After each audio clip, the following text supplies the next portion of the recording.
2G அலைக்கற்றை வழக்கில் அரசின் மனுவை நிராகரித்த உச்சநீதிமன்ற பதிவாளரின் ஆணையை எதிர்த்து மனு தாக்கல் செய்ய நடுவண் அரசு முடிவு செய்துள்ளதாக தகவல் வெளியாகியுள்ளது.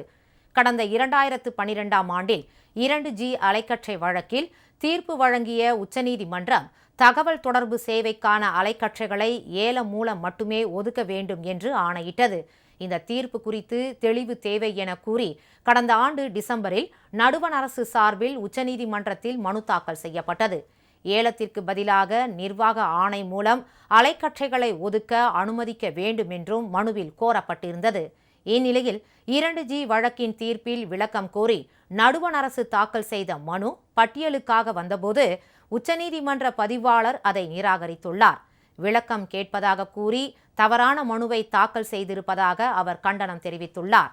2G வழக்கின் தீர்ப்பில் தெளிவு தேவை என்ற போர்வையில் தீர்ப்பையே மறு ஆய்வு செய்ய வேண்டும் என நடுவண் அரசு கோருவதாக பதிவாளர் கண்டனம் தெரிவித்துள்ளார். இத்தனை ஆண்டுகள் கழித்து எந்த காரணமும் இன்றி இந்த மனுவை ஏற்க வேண்டிய அவசியம் இல்லை என்றும் அவர் தெரிவித்துள்ளார். இந்நிலையில் பதிவாளரின் ஆணையை எதிர்த்து 15 நாட்களுக்குள் உச்சநீதிமன்றத்தில் நடுவண் அரசு மனு தாக்கல் செய்ய முடிவு செய்திருப்பதாக தகவல் வெளியாகியுள்ளது.